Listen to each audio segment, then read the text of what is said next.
이 시간에는 제가 먼저 묵상한 말씀 함께 나누도록 하겠습니다. 오늘 본문 또한 이번 주 말씀 묵상 본문 가운데 있었던 말씀입니다.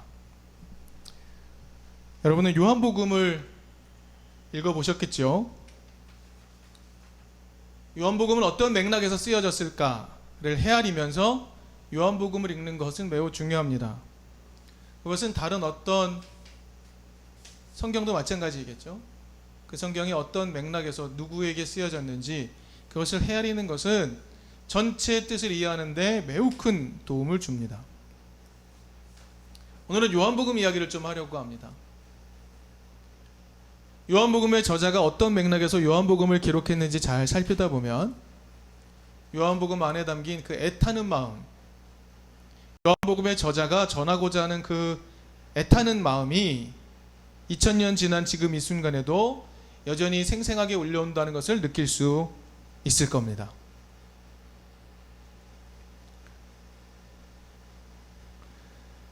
우리 요한복음을 좀 살펴보죠. 요한복음은 기원 후 2세기에 기록된 복음서입니다.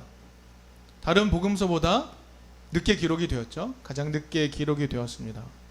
요한복음을 기록한 이유는 이렇습니다. 예수에 대한 기억, 몸으로 살아냈던 예수에 대한 기억을 조금씩 잊어가던 그 시기에 공동체에게 예수가 어떤 분이셨는지, 예수의 가르침은 어땠는지, 예수가 어떤 삶을 살았는지 강렬하게 소개하고 있습니다. 그래서 그 강렬함은 요한복음 1장이 시작되면서 동시에 나타나게 됩니다. 요한복음 1장 1절은 다른 복음서와 달리 이렇게 시작합니다. 태초에 말씀이 계셨다라고 선언하며 시작이 됩니다. 태초에 말씀이 계셨다. 다른 복음서와 느낌이 완전히 다르죠. 그리고 요한복음 1장을 읽다 보면 14절에 넘어가면 이런 이야기가 나옵니다. 그 말씀이 육신이 되었다라고 선언합니다. 그래서 이 부분은 많은 신학자들이 해석을 할 때 예수께서 오셨는데 그분은 바로 말씀이셨고 태초에 계셨던 분이고 그 말씀이 육신이 되어 오셨다, 실제로 오신 분이다 를 설명하는데 많이 사용하기도 합니다. 그런데 우리가 조금 더 집중해 볼 것은 이것입니다. 말씀이 몸이 되었다, 말씀이 육신이 되었다 라는 부분입니다. 이 구절을 조금 더 의미 깊게 살펴보죠. 이 말씀은 예수가 몸으로 하나님의 말씀을 구체적으로 살아낼 수 있다는 것을 보여주셨다라는 의미가 될 겁니다. 다시 한번 이렇게 이해해보죠. 예수가 몸으로 하나님의 말씀을 구체적으로 살아낼 수 있다는 것을 보여주셨다. 예수가 몸으로 하나님의 말씀을 살아내셨다. 너희도 할 수 있다는 것을 보여주셨다 라는 의미로 이해해야 옳을 것입니다. 요한복음의 저자는요, 우리의 신앙의 길을 인도하시는 그 예수가 하나님의 말씀을 몸으로 살아내신 분이다 라는 것을 자주 보여줍니다. 그리고 예수가 살아내셨던 그 구체적인 방식이 여전히 우리에게 희망이 된다는 것을 이야기하고 있습니다. 그렇게 복음서를 시작하고 있는 겁니다. 그럼 여기서 좀 한번 질문을 던져보죠. 유대인들은 하나님의 말씀은 뭐라고 생각하죠? 뭐가 하나님의 말씀이라고 생각하고 있죠? 유대인들은 율법이 하나님의 말씀이라고 생각하며 살아갑니다. 그런데 요한복음은 이렇게 말하죠. 예수는 몸으로 하나님 말씀을 구현해낸 분이다라고 말하는 겁니다. 율법이 하나님의 말씀이라고 말하는 세상 속에, 아니 예수의 삶이 하나님의 말씀이야 라고 이야기하고 있는 겁니다. 그러니 당연히 예수의 삶이 유대인들에게 받아들여질 리가 없겠지요. 오히려 예수의 삶의 모습은요, 유대인들이 가장 귀하게 여기는 율법과 계속해서 부딪혔습니다. 율법, 즉 모세의 가르침, 모세의 가르침과 예수의 삶은 계속해서 부딪혔던 겁니다. 여러분, 그랬기 때문에요, 모세의 가르침을 소유한 사람들에게 예수는 불법을 행하는 자일 수밖에 없는 겁니다. 오늘 본문을 우리가 좀 살펴보면 모세의 가르침을 소유한 사람들이 누구인지를 우리는 확인해 볼 수 있습니다. 39절에 이런 사람들이 등장하죠. 성경을 연구하는 너희들.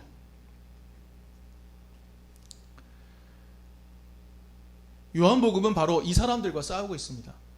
성경을 연구하는 사람들과 요한복음은 싸우고 있는 겁니다. 요한복음의 저자가 싸우고 있는 대상의 특징은 이렇습니다. 그들은 하나님의 말씀을 열심히 연구합니다. 그리고 그 하나님의 말씀이 제일 중요하다고 강변하며 살아가죠. 근데 그 말씀이 이해하기 쉬울까요? 어려울까요? 어렵습니다. 그래서 무지렁이 같은 민중들, 그 사람들은 결코 몸으로 살아낼 수 없다라고 인지시킵니다. 너희는 몸으로 살아낼 수 없어. 너희는 존재 자체로 부정한 사람들이니까 하나님의 말씀, 고귀한 말씀은 있지만 너희는 그렇게 살아갈 수 없어. 그러니 너희를 하나님의 뜻으로 인도하는 우리들의 통치를 받아들이며 살아야 돼 라고 가르치는 자들입니다. 요한복음은 그런 사람들과 계속해서 다투는 예수의 모습을 보여줍니다. 더불어 요한복음은 예수가 누구를 격려하는지 이렇게 소개해 줍니다. 예수를 이렇게 소개하죠. 예수는 하나님의 뜻을 가장 잘 이해하신 분이다. 가장 잘 살아내신 분이다. 살아냄으로 하나님과 하나됨의 의미가 무엇인지를 보여주신 분이다. 이렇게 소개해 줍니다. 그리고 말씀을 몸으로 살아내는 것은 어려운 게 아니다. 사랑과 축제의 삶을 사는 것, 그것이 말씀을 몸으로 살아내는 것이다 라고 요한복음의 저자는 끊임없이 소개하고 있습니다. 자, 이러한 맥락을 놓고 볼 때 요한복음의 저자가 요한복음을 기록한 맥락을 살피다 보니 지금 이 순간, 오늘 이 순간 대한민국 이 땅에서 망해버릴 교회의 모습이 어떤 건지 확인할 수 있게 됩니다. 그리고 다시 세워야 될 교습이 어떤 건지도 상상할 수 있게 되죠. 여러분, 올해 2022년을 시작하면서 요한복음 1장의 말씀으로 우리가 말씀을 나누며 시작을 했었습니다. 요한복음 1장 16절에 이런 말씀으로 우리가 나누었죠. 우리는 모두 그의 충만함에서 선물을 받되 은혜에 은혜를 더하여 받았다. 여러분, 개혁 성경, 개혁 개정, 옛날 개혁 개정 성경에 익숙하신 분들은 이 구절을 어떻게 기억하고 있냐면 은혜 위에 은혜, 은혜 위에 은혜, 뭐 이런 찬양도 있었던 거로 기억합니다. 은혜 위에 은혜, 그렇지, 은혜 위에 은혜를 더 받아야지, 이렇게 이해했던 것이 이 말씀을 우리가 보편적으로 이해했던 방법입니다. 그런데 올해를 시작하면서 우리는 그것과 다른 이해를 나눴습니다. 영어 성경 번역을 보면요, grace upon grace, 그래서 은혜 위에 은혜라는 말이 맞는 것처럼 들립니다. 그런데 성경의 원문의 의미를 잘 살펴보니 그 중간에 있는 접속사가 upon의 의미가 아니라 anti, 즉 against의 의미다라는 것을 우리는 나누었습니다. 그렇기 때문에 16절은 이렇게 이해해야 된다라고 우리가 나눴습니다. 우리는 모두 그의 충만함으로부터, 예수의 충만함으로부터 은혜에 대항하는 은혜를 받았다, 이렇게 깨달았습니다. 1장 16절 뒤에 나오는 17절 이렇게 나옵니다. 율법은 모세를 통해 받았고 은혜와 진리는 예수 그리스도로 말미암아 생겨났다. 대조를 이루고 있죠. 그래서 은혜를 저항하는 은혜, 모세가 말했던 그 시대의 정신을 거스르는 예수의 은혜, 여기에 집중해야 된다. 그것이 우리가 나누었던 이야기였습니다. 예수의 삶, 예수의 가르침에 집중해야 된다. 그것이 올해를 시작하면서 우리가 나누었던 말씀이었습니다. 여러분, 이게 중요합니다. 하나님의 말씀을 몸으로 살아낸 예수, 이것이 말씀이 육신이 된 예수라는 것이죠. 말씀이 육신이 됐다는 것, 하나님의 말씀을 몸으로 살아냈다는 것입니다. 그분이 여전히 희망이라고 예수가 부활한 지 100년이 지난 시점에 얘기하고 있는 거예요. 희망을 잃어가는 시점에 얘기를 했던 겁니다. 사람들에게 희망을 가지라고 예수의 삶으로 살아가게 되면, 그 말씀이 육신이 된, 하나님의 가르침이 육신이 된 그 예수의 삶으로 돌아가면 여전히 우리에게 희망이 있다고 요한복음의 저자가 말하고 있는 거죠. 그 말씀은 2000년이 지난 지금 우리에게도 여전히 유효할 수 있습니다. 말씀이 육신이 된 예수의 모습을 계속 탐구하면 우리는 희망을 가질 수가 있게 되는 겁니다.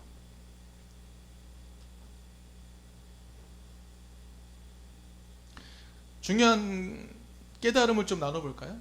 중요한 것은 우리가 더 이상 말씀을 사랑하지 않는다는 겁니다.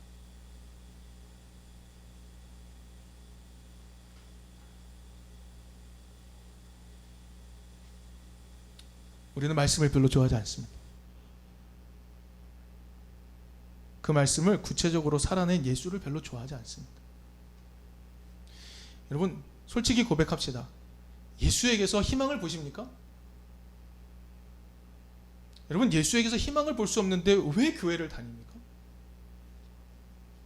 하나님의 말씀을 몸으로 살아낸 예수에게서 희망을 발견할 수 없는데 왜 기독인으로 사십니까? 그럴 필요 없을 텐데요.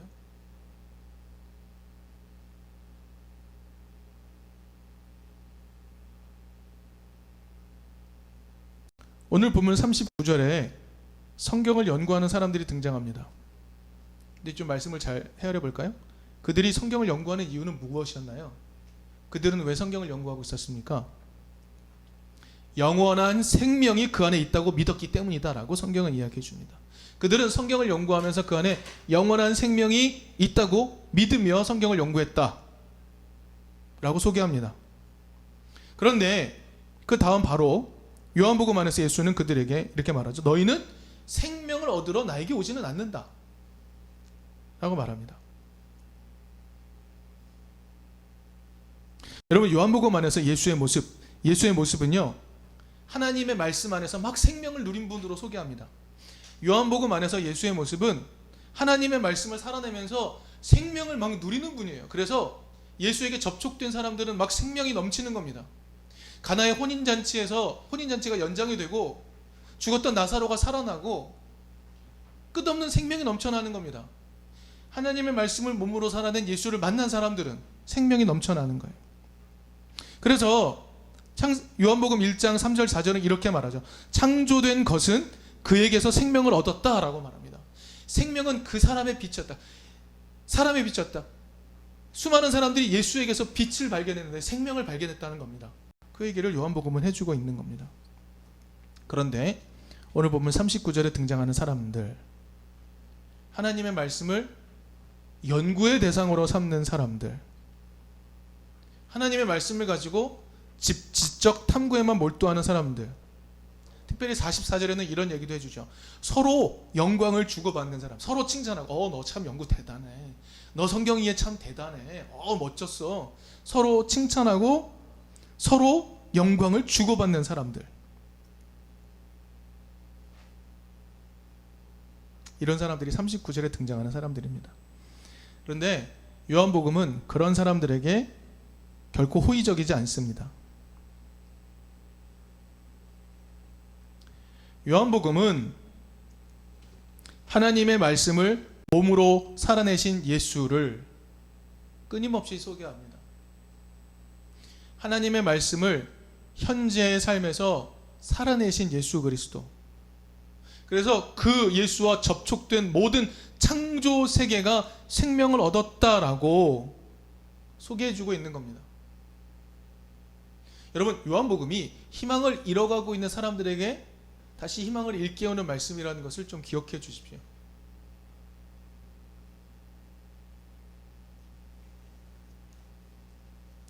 여러분, 요한복음에서 강조되는 예수의 목소리가 두 가지가 있습니다. 첫 번째는 이겁니다. 나는 하나님을 안다 라는 표현입니다. 나는 하나님을 안다. 그래서 자신의 삶이 하나님의 뜻과 일치되어 있다라고 계속해서 이야기합니다. 내가 하나님을 안다. 나와 아버지는 하나다. 끊임없이 얘기하죠. 내 삶이 하나님의 뜻을 구현하는 삶이다라고 계속해서 이야기하고 계신 겁니다. 또 하나 중요한 표현, 우리가 잘 아는 익숙한 표현이 있죠. 나는 무엇이다. 에고 에이미. 요한복음 읽어보면 이런 말이 나오죠. 나는 생명의 빵이다. 나는 세상의 빛이다.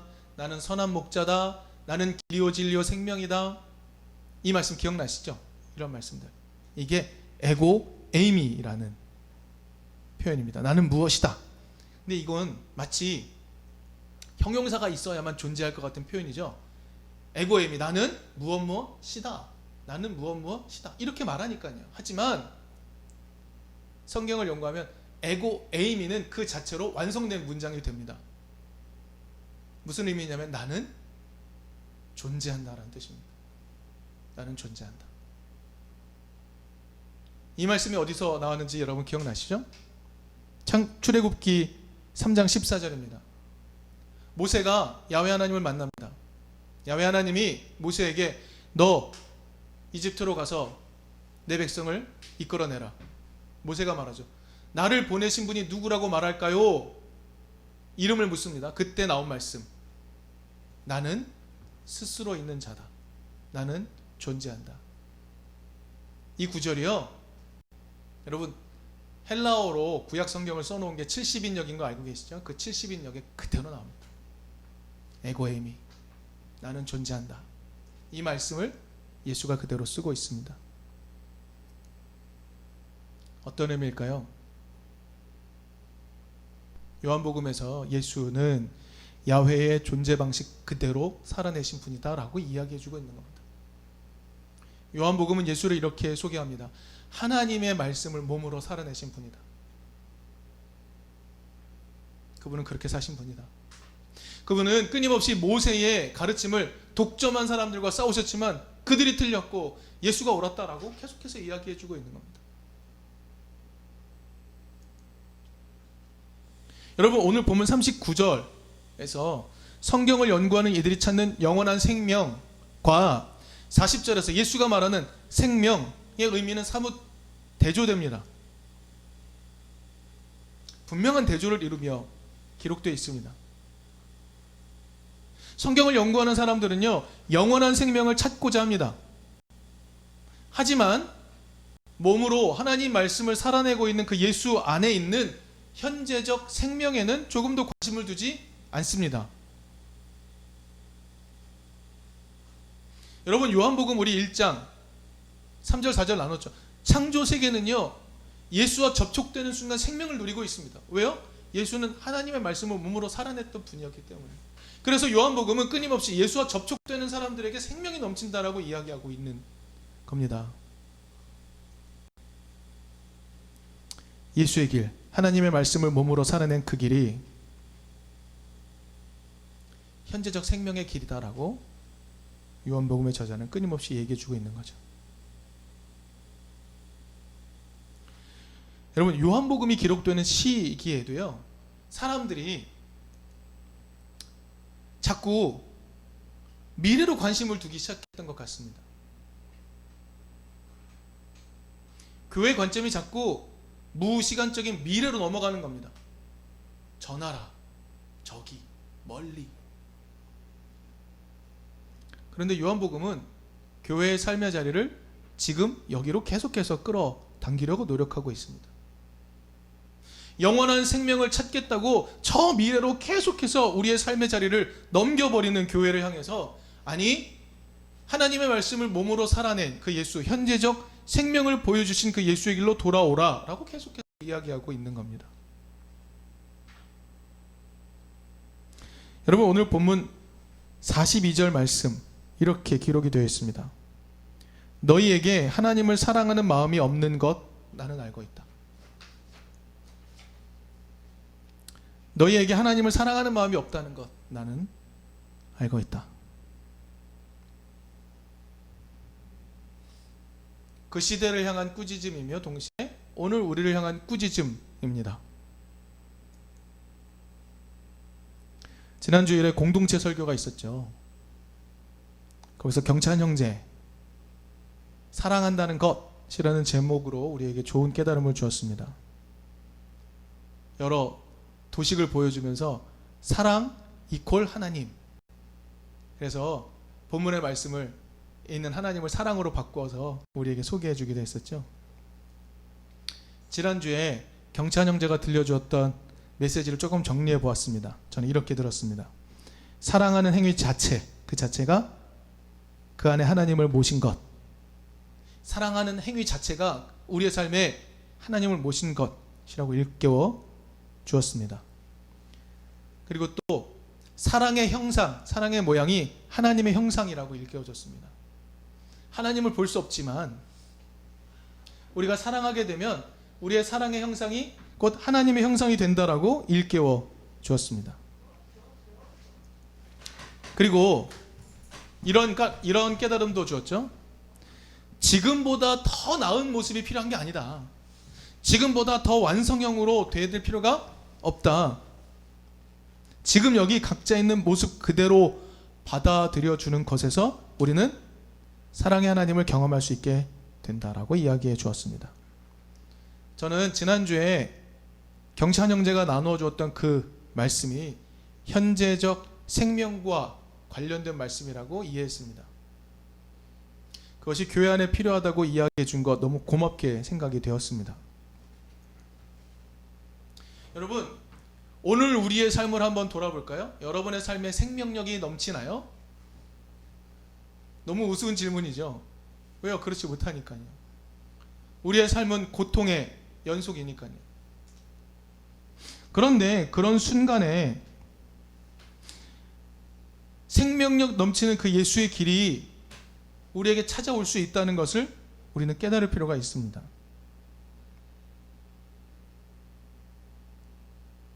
지금 이 순간 생명력 넘치게 살아갈 수 있게 만드는 하나님의 말씀의 구현이 우리에게 필요합니다. 예수가 해내신 길입니다. 예수가 보이신 길. 여러분, 우리는 예수에게 관심을 두어야 각자의 삶에 있는 희망의 길을 발견할 수 있습니다. 여러분, 우리가 그렇게 살아야 나와 이웃 그리고 창조 세계가 희망을 누릴 수 있고 생명의 충만함을 누릴 수 있게 되는 겁니다. 우리의 시선을 자꾸 미래로 보내지 말고 지금 여기로 옮겨 봅시다. 우리의 미래가 불안하죠. 그래서 우리는 자꾸 우리의 삶의 미래로 돌려버리고 맙니다. 네, 여러분, 오늘 우리의 현재 삶으로 돌아옵시다. 우리의 현재 삶에서 우리가 서로 하나님의 말씀을 구현해내므로 생명력 넘치는 그 예수의 길을 걸어갈 수 있음을 우리가 한번 경험해 봅시다. 여러분, 성경은 예수가 나와 아버지는 하나다라고 이야기하신 것을 우리는 기억합니다. 여러분, 우리도 하나님과 하나 될 수 있습니다. 우리가 예수가 보여주신 그 길, 하나님의 말씀을 몸으로 구현해내는 것, 축제로 삶으로 구현해내는 것, 우리가 하다 보면 우리가 하나님과 하나임을 경험할 수 있게 됩니다. 그리고 현재적 생명을 넉넉히 누릴 수 있게 될 것입니다.